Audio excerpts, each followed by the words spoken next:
Good morning, folks. It's Saturday, January the 20th, and I had to go this morning and do my DOT physical. Yay, I passed. I wanted to talk to you, as I'm sure a lot of people have been saying this week, about the fact that the temperatures are really, really cold. And so if you have vehicles in the cold, a lot of times you might go out to start your car or start your truck or start your tractor or whatever, and it won't start because the battery is dead. Well, let me tell you something that I have found is that you can prevent this by taking your battery out of your vehicle and taking it into the house. That way, in the morning, when you get ready to go, the battery is warm. Now, you can't do this like in one of the big cars, like the Teslas or whatever. But you can do this in a regular combustion engine vehicle. And, of course, it's going to reset your clock and your stuff on your dash. It's going to do that. But better to have the battery ready to go and be able to put it in quickly and be able to start your vehicle than not. Now, also, with the big rigs, we have what we call 911 or Polar 24. This is an additive that you add to your fuel tanks. This is to keep your fuel from gelling.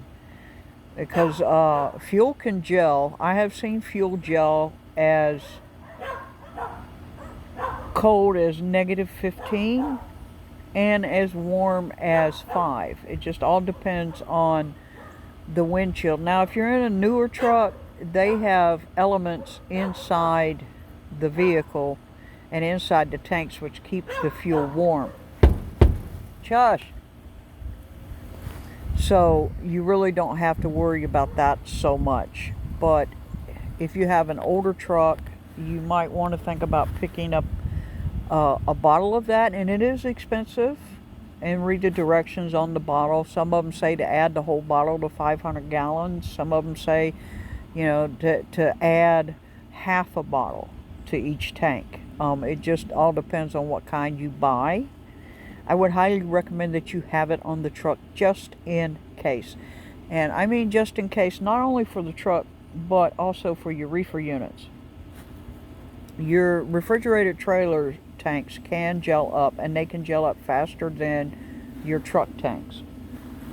Now, another thing you want to think about is if you are traveling and you are in your vehicle, you want to take something with you to keep warm, whether that be warm blankets, a sleeping bag. I've even been sitting on the side of the highway in Pennsylvania, snowed in, where they were trying to clear the road from a massive accident for 5-6 hours, and been unable to idle the truck, and so had to turn on my little buddy heater. So, of course, I'm going to say it again, if you use these items, you want to make sure you have a CO2 detector, that's a carbon dioxide and monoxide detectors, and you want to keep it vented so you get fresh air. But you also need to think about this at your house. If you're at your house, if you lose electricity, do you have supplemental heat? I use a kerosene heater. The kerosene heater I use is a Duraheat. Shush. But Dyno-Glo makes the same heater. Okay. They're fairly inexpensive. By inexpensive, I mean you can get them for under $200. Dude, I'm talking, so of course he wants to put in his 2 cents worth. Your pets. As you can see right here, my pet's water dish is frozen. Okay? So I'm going to have to go and fix that in a bit. Same thing with my chickens. Dude! Same thing with the chickens. Now, the chickens, dude! Oh! With chickens,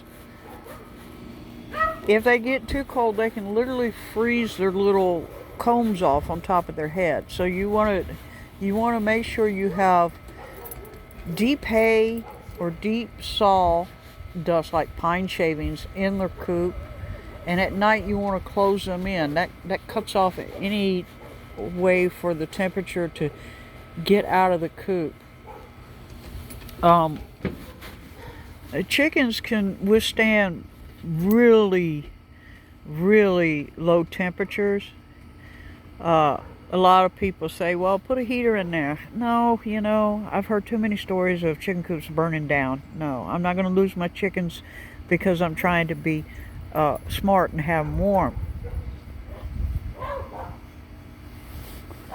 Some of the things you want to look for with chickens in the cold is if you have a chicken that just seems really lethargic, they might have frostbite and they might be just too cold.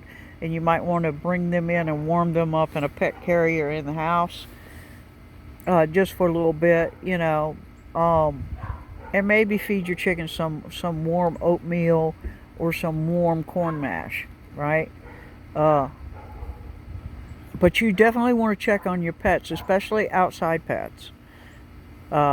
If your children are out playing for a long period of time, you want to bring them in periodically, because children don't realize that they're frostbiting their hands because they're so excited about snow and they're so excited about doing snowball fights and stuff.